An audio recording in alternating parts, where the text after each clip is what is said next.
Bonsoir à tous, c'est un vrai plaisir d'être parmi vous ce soir. Donc aujourd'hui, nous sommes deux collaboratrices du groupe Engie, travaillant dans le domaine de la cybersécurité.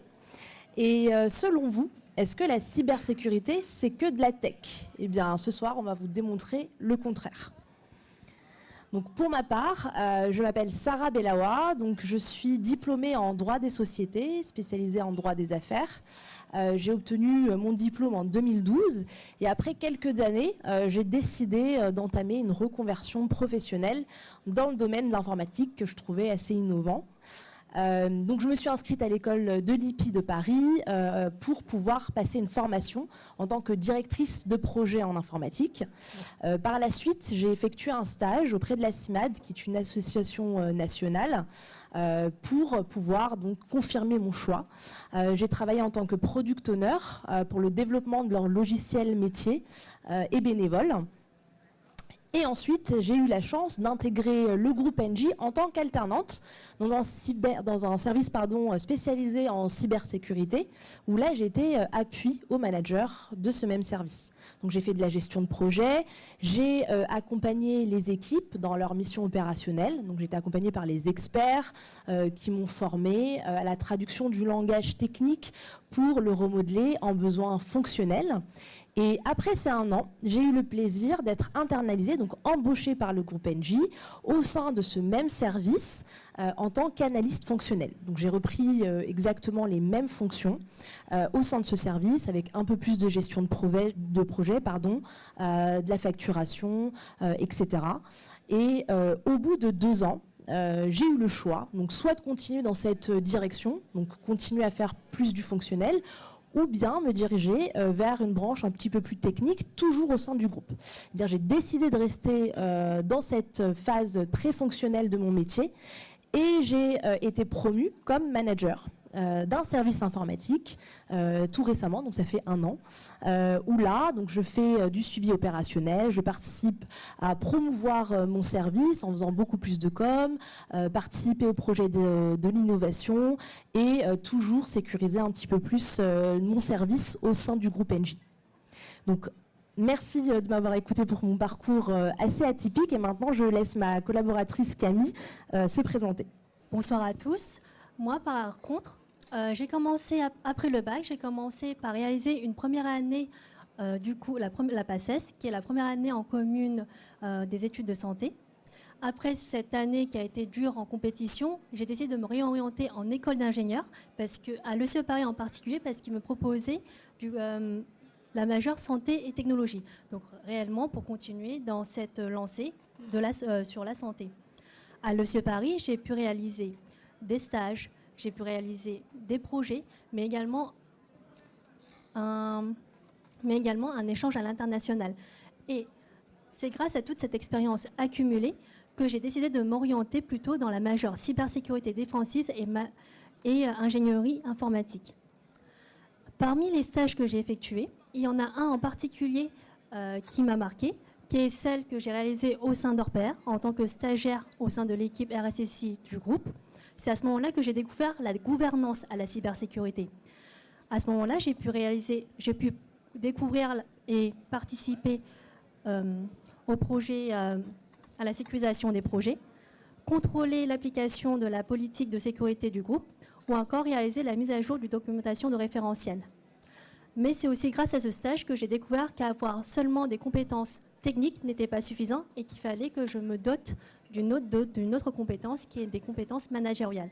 Pour la simple raison que lorsqu'on fait de la gouvernance, on est en face d'un métier, on est en face de personnes qui ne parlent pas la technique et il faut qu'on puisse communiquer ensemble.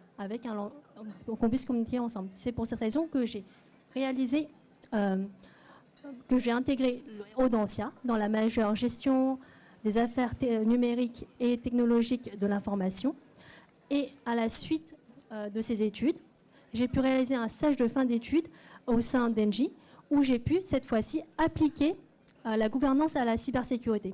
Donc à ce moment-là, j'ai pu mettre en place la réalisation de l'intégration de la sécurité dans les projets, réaliser de la sensibilisation aux collaborateurs, gérer les vulnérabilités, mais également réaliser de la conformité via de l'audit. À la suite de ce stage, j'ai eu l'occasion d'intégrer Engie pour continuer ces missions. Maintenant, on va se poser la question comment mon métier et celui de Sarah, nous collaborons-nous au quotidien. Et ça, on va vous le démontrer via un sujet qui est la sécurisation des accès, avec de mon côté sur la partie préventive et Sarah sur la partie applicative du sujet. Commençons tout d'abord par vous présenter une petite vidéo. Utiliser un mot de passe trop simple pour accéder à des services numériques, c'est comme vouloir sécuriser un coffre-fort avec une simple clé de boîte aux lettres. C'est plutôt risqué. Surtout si vous comptez utiliser la même clé pour verrouiller aussi votre voiture et votre domicile. Messagerie, banque en ligne, réseaux sociaux, si vous voulez éviter de vous faire pirater sur tous les fronts, utilisez des mots de passe suffisamment complexes et différents pour tous les services auxquels vous accédez. Et surtout, changez-les au moindre doute. Pour quelles raisons on vous conseille réellement d'utiliser, de créer un mot de passe qui est suffisamment complexe et long? C'est parce que l'ANSSI, qui est l'Agence nationale de la sécurité des informations informatiques, conseille maintenant d'utiliser 12 caractères pour créer un mot de passe, en utilisant des chiffres, des majuscules, des minuscules et ainsi des symboles. La raison est qu'il faudrait 34 000 ans pour un hacker ou une personne malveillante afin de craquer votre mot de passe. Une attaque qui peut être liée du coup au mot de passe est l'attaque par brute force ou l'attaque par dictionnaire. Comment cela se passe-t-il? Eh bien, on a un hacker ou une personne malveillante qui va créer ou acheter un couple de d'identifiants de mots de passe sur le darknet, et c'est ce qu'on va appeler le dictionnaire de brute force. Le hacker va alors mettre en place un logiciel automatisé ou un bot afin de trouver les identifiants de l'utilisateur, et par la suite, une fois qu'il a récupéré, il peut ainsi récupérer les identifiants et les mots de passe de l'utilisateur ou l'utilisatrice ici, en usurpant son identité sur les applications qu'elle aurait utilisées. C'est pour cette raison que j'ai 3 conseils à vous proposer sur la création de votre mot de passe. Dans un premier, utilisez un mot de passe différent pour chaque service que vous utilisez. Dans un deuxième cas, changez votre mot de passe au moindre doute. Et enfin, utilisez un mot de passe suffisamment long et complexe. Je sais qu'il est humainement impossible de retenir tous ces mots de passe. Cependant, ce n'est pas une raison pour laquelle il faut le mettre sur un post-it, le mettre sur un fichier Word sur votre ordinateur, sur votre messagerie mail ou encore sur votre téléphone. Au contraire, pensez plutôt à utiliser un gestionnaire de mots de passe qui est la solution pour stocker de manière sécurisée vos mots de passe ou également de les partager. Quelques gestionnaires de mots de passe qu'on vous propose est KeePass, Keeper, OnePassword et NordPass. Maintenant, Sarah, dis-moi, comment on fait pour sécuriser du coup ces accès? Eh bien, comme vous le savez, le mot de passe est l'un des moyens de se connecter et s'authentifier le plus ancien. Et donc, les attaquants ont réussi à innover en fait les façons de faire ces fameuses attaques de brute force. Et donc, le nouveau concept qu'on a aujourd'hui, et vous connaissez tous normalement, c'est le multifacteur d'authentification, donc le MFA. Qu'est-ce que c'est? C'est un processus de sécurité qui va renforcer votre authentification en vous demandant de fournir non pas une, mais 2 formes distinctes de connexion. Donc, sur la gauche de ma slide, vous allez voir que vous avez donc un facteur de connaissance que vous connaissez, donc qui est votre mot de passe, d'accord? Un second type de facteur qui est celui de la possession, ce que l'on possède, un matériel, donc votre téléphone portable, votre tablette, votre ordinateur, d'accord? Et le troisième qui est l'héritage. Qu'est-ce que c'est? Eh bien, c'est de la biométrie. Votre empreinte digitale, votre Face ID, ok, ou l'empreinte rétinienne. Eh bien, ces 3 facteurs combinés sont là pour renforcer l'authentification. Mais dis-moi Sarah, du coup, comment on fait pour se connecter à une application de manière sécurisée avec le MFA? Eh bien là, vous voyez sur la gauche de ma slide, vous essayez de vous connecter, vous rentrez votre mot de passe, on vous demande un deuxième facteur, donc qui peut être différent, donc soit un facteur de possession, vous validez un code sur une application mobile, soit un facteur héritage où on vous demande une empreinte. Et dès lors qu'on a le bon mot de passe et que le deuxième facteur est validé, ce n'est qu'à ce moment-là qu'on vous donne accès à l'application. Alors Sarah, quel est le meilleur niveau de sécurité avec le MFA? vous voyez tout en haut de ma slide, donc je vous ai mis une échelle des facteurs, parce que il y a bien entendu un niveau de sécurité optimum. Donc la sécurité la plus faible, c'est le SMS et le mail. On peut toujours faire de l'usurpation, récupérer votre numéro de téléphone ou votre adresse mail. Vous êtes enregistré sur un site, on a pu les récupérer. Donc c'est le plus faible. Le deuxième, c'est l'application mobile. Vous avez votre téléphone, le niveau de sécurité est un peu plus élevé. Mais le meilleur de tous, c'est la biométrie. Aujourd'hui, il est très compliqué de récupérer vos données biométriques, donc vos empreintes ou votre Face ID. Donc c'est la meilleure façon de vous protéger et c'est le meilleur des 3 facteurs. Sarah, il existe également une attaque qui est le man in the middle qui va permettre du coup de couper la connexion entre l'utilisatrice et son application qu'elle utilise.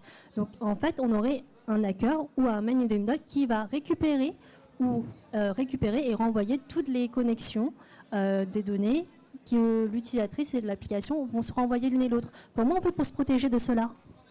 Le meilleur moyen, donc, c'est le facteur biométrique, comme je vous l'ai dit. Il est très difficile de le hacker, mais la solution ultime, c'est un fournisseur d'identité. Donc en anglais, un identity provider. Donc ça sera plus facile de trouver sur Internet si vous recherchez sous ce nom. Donc qu'est-ce qu'un identity provider ? C'est un service qui va stocker, gérer toutes vos identités numériques. D'accord ? Donc qu'est-ce que ça veut dire ? Vous allez vouloir vous connecter à une solution. Okay. L'identity provider va vérifier si vous êtes bien la bonne personne parce qu'il aura votre identifiant et votre mot de passe stockés dans le système. Il va vérifier que votre deuxième facteur a été également validé parce qu'il conserve aussi le MFA, mais aussi s'assurer que vous utilisez un matériel de confiance, donc un ordinateur par exemple de votre société ou un téléphone protégé, donc avec un antivirus, etc. D'accord ? Et dernièrement, il analyse également votre adresse IP. Et comme l'a expliqué Camille, ça permet de bloquer les attaques de type Travel Impossible, le voyage impossible. Camille, aujourd'hui, essaie de se connecter. Son IDP la détecte en Île-de-France. Et 1 minute après, la connexion est détectée, par exemple, aux États-Unis. L'IDP est en la capacité de le détecter et de couper cette connexion. Ce n'est que lorsque tous les voyants sont au vert, identifiant, mot de passe, multifacteur, matériel d'entreprise et adresse IP, que l'IDP va valider votre identification et que vous pourrez vous connecter à vos ressources applicatives. Donc ce qui est important à savoir aujourd'hui, c'est que l'IDP va faciliter la vie de vos utilisateurs et deuxièmement, renforcer grandement la sécurité de vos collaborateurs. Merci beaucoup Sarah pour cette explication. Vous avez pu voir ici 2 profils atypiques avec un cas pratique où on travaille au quotidien qui est la sécurisation des accès dans un premier temps dans la sensibilisation mais également dans la pratique avec un outillage qui est clé. En entreprise, il faut les deux parce que la cybersécurité elle est réalisée par les collaborateurs et pas que par les outillages. Si vous avez des questions, vous pouvez scanner ces QR codes pour voir les offres d'Engie que nous proposons. Merci beaucoup pour votre attention et votre présence. Merci. Merci.